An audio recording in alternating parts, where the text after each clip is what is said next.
colleagues. They've said, look, Ron, we understand the need for a real benefit, the kind of benefit you're talking about when big numbers of folks are out of work. What's going to happen as the economy gets better? Everybody, the House of Representatives has advanced $1,400 stimulus payments and unemployment boost as part of the next relief package. What's going on, you guys? Welcome back to my YouTube channel. This is your stimulus check update and stimulus package update. Now, before we get into the video, I would like to remind you guys that I'm still doing an Amazon gift card giveaway. If we get my channel to 75,000 subscribers, by the end of the month, I'll be giving away a total of 5 $100 Amazon gift cards. All of them for free. But folks, that only happens if we get my channel to 75,000 subscribers. Be sure to share my videos with your friends and family, so they too can enter to win a free $100 Amazon gift card. Thank you so much, everybody. I appreciate your amazing support, and I want to do my best in helping you guys out by giving away a free $100 Amazon gift card. So be sure to subscribe to my channel, everybody. Our concerns, and we had a long discussion that I raised about equity and the distribution of vaccines, and I assured him that the states, Arkansas, is really working hard for not only efficient distribution of the vaccines, but also fairness in how that is distributed. And we can do it. We're committed to it. We just need the supply. He understands that, and so that was a major topic that I raised. There's every state, every city's in a different position in terms of their economic needs, their budgets. In Arkansas, we actually have a balanced budget. We have a surplus, and so we're not in the same position as other states. And so it's more important that we have the flexibility in the funds that come our direction. And I assured him that if we have a COVID relief package, then we want to have flexibility because we can put it into real broadband, high-speed internet that helps our schools. We talked about K through 12 schools, and in Arkansas, we've been open all year long, and that's one of the major goals of the president. I applauded him for that, but I assured him we've got probably 70% next week of our public school teachers will have had the opportunity to be vaccinated. And so we're open, we're operating, and I think that's a good model for the nation. So we've got a lot more work to do, but we're very committed to, for the governor's part, to getting the vaccines out. And I assured him that we're doing that as quickly as possible. One quick follow. How would you compare this White House to the previous White House in working with this pandemic? Are you more satisfied or less? Well, there's an equal level of commitment, and I'm speaking of from Vice President Pence and the coronavirus task force under the Trump administration to the Biden administration.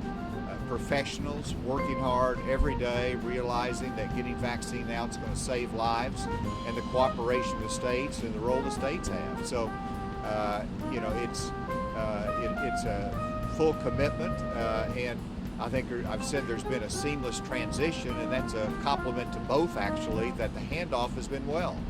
Now, there's obviously increased capacity among our vaccine manufacturers, which is great news. That is going to continue to accelerate, and I think there's going to be a good partnership, but the states have got a good investment in our infrastructure to distribute vaccines.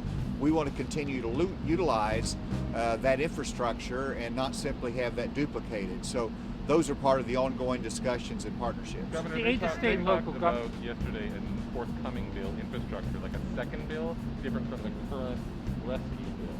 Did you talk about both with the president, or was it just the rescue bill, that $1.9 trillion? Primarily the rescue bill, but actually it was brought up, the fact that the next opportunity for bipartisanship should be an infrastructure bill that allows us to compete with China, which was part of the conversation, and if we invest in that.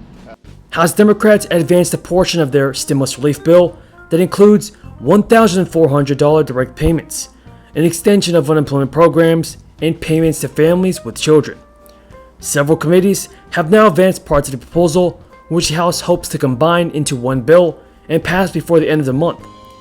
Democrats still need to overcome hurdles to get the Democrats still need to overcome hurdles to get the legislation through the Senate, as budget reconciliation rules and skepticism about some provisions pose challenges.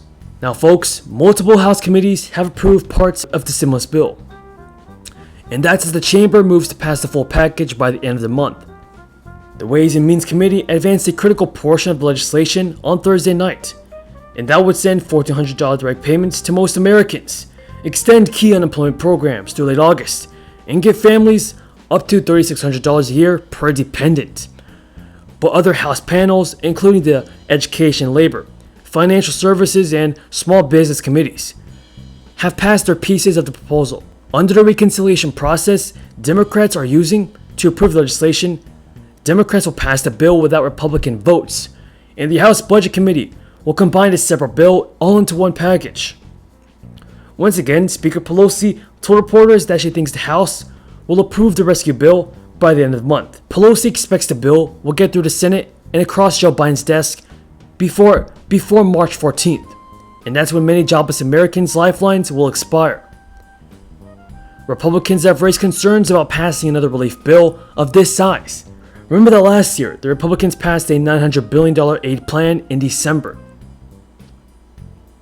And Congress waited months to pass the relief package after key unemployment benefits and small business programs expired last summer. The inaction contributed to millions of Americans falling into poverty and missing rent payments. But the latest government data shows that more than 20 million people are receiving unemployment benefits.